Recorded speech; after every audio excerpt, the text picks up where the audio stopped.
Mwanangu kumenuka. Kama unafuatilia vizuri chaneli yetu ama hii jumuiya ya Ajira Update, kuna watu tofauti kutoka sehemu mbalimbali na kuna watu wanajuana na watu mbalimbali.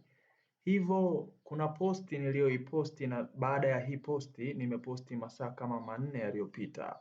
Kuna watu wengi ambao walikuwa wanauliza ajira zinatoka lini za polisi. Kuna watu kadhaa wamejaribu kuwajibu wenzao na kuwaelekeza. Hebu tureview hizo comment kwa pamoja tuone kuna nini ndani, alafu pia nitafanya conclusion nawe pia utapiga tathmini kwenye kichwa chako. Twende tuangalie hizo comment ni nini ambacho nakwambia kumenuka na kumewaka sana sasa hivi. Okay, angalia comment hizi hapa.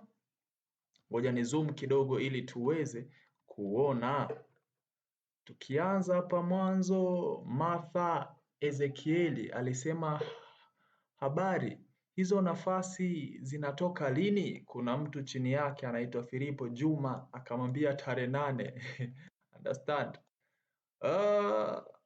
Mwingine hapa akasema tangazo litakuwa official mwezi huu tarehe 8. Mwingine hapa tena akamwambia kuanzia hapo mambo yataweza kujipa. Geoffrey Mayobela akamwambia after 2 weeks ndo inakuwa baada ya bajeti yake kupitishwa.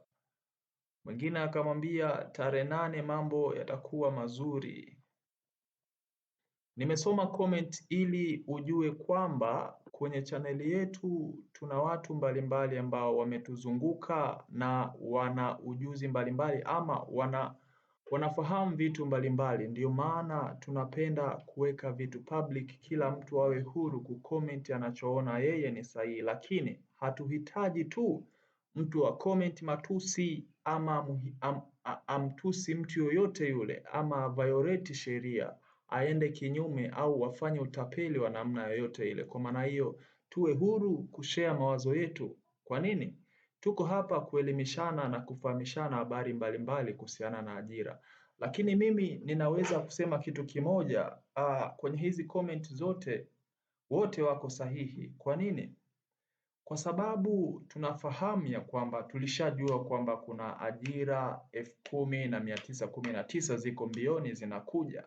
Na mwaka wa fedha ndio huo umeshaanza kukaribia. Mwaka wa fedha wa serikali huwa unaanza mwezi wa 7 tarehe 1, tunafahamu, na tayari budget zishaanza kupangwa. Kwa maana hiyo hata lile bunge la tarehe 25 mwezi uliopita ambapo waziri wa mambo ya ndani ya nchi alitangaza hizi ajira, nadhani kwa mtu ambaye anafuatilia taarifa atakuwa anafahamu. Alisema kwamba kuna ajira 10,919 ambazo zitajumuisha majeshi kadhaa ama vikosi kadhaa, vyombo vya usalama kadhaa. Hivyo tuwe wavumilivu. Kwangu mimi nafikiri huu mwezi wa 6 ukiisha, basi mwezi wa 7 siku yoyote ile kitu kinadondoka. Kwa maana hiyo tutegemee ndani ya hii miezi miwili, mwezi wa 6 mwezi wa 7.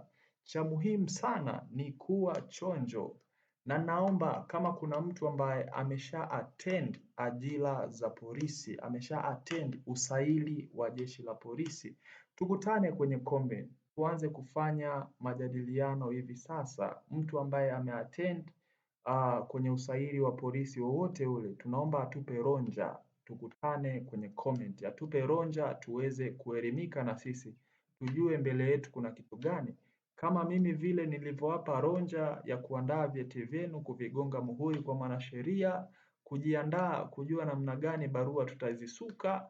Lakini kitu kimoja ambacho hutakiwi kusahau, tutaomba hizi ajira tukiwa wengi, lakini wanaohitajika ni wachache. Hivyo kuwa na moyo mkunjufu kwamba atakayepata apate, atakayekosa akose, lakini one day one time lazima tufanikiwe, au sio? Chao.